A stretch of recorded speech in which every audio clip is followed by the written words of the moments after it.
Pinusasan ng pulisya dito sa bayan ng General Triño sa Nueva Ecija ang isang lalaki matapos makuhanan ng mga iligal na kahoy sa kanyang furniture shop matapos makarating sa kanilang kalaman ng naturang usapin.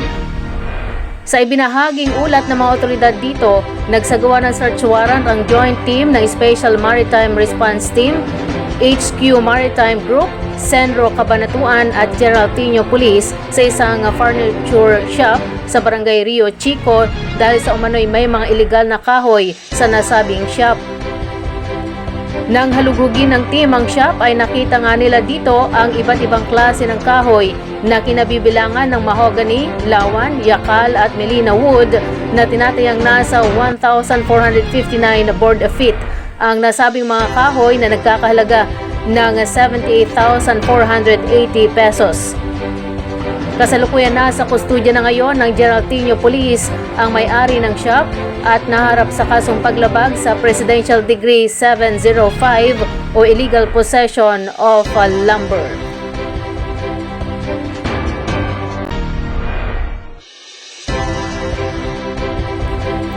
Buong pagmamalaking ipinagdiwang ang National Arts Month 2025 ng SM City Cabanatuan, katuwang ang Provincial Tourism Office na may masiglang pagpapakita ng artistikong pamana ng Nueva Ecija na may tema ngayong taon na ani ng sining bunga ng galing. Ang pagdiriwang ay nagbibigay parangal sa umuunlad na pagkamalikhain at mga natatanging talento ng mga local artists. Mula Pebrero 24 hanggang 27, ang Event Center ay nagiging isang dynamic na gallery na nagtatampok ng kompetisyon sa pagpipinta at eksibisyon sa pagipagtulungan sa mga lokal na grupo ng sining.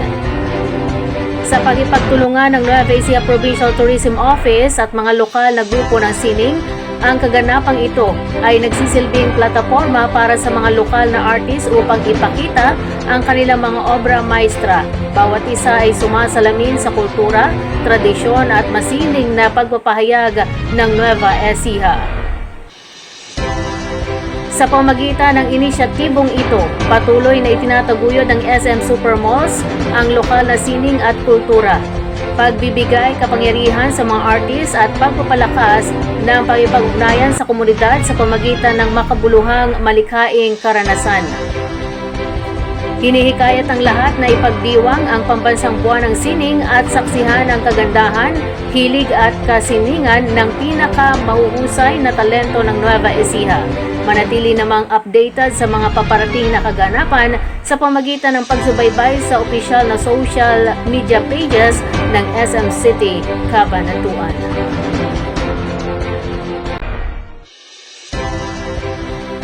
Humantong sa pagkakaaresto sa dalawang individual matapos madiskubre ng mga pulis ang shabu na nagkakahalaga ng 20,400 pesos sa kanilang posesyon sa isinagawang Comelec checkpoint operation sa bayan ng Cabiao, Nueva Ecija.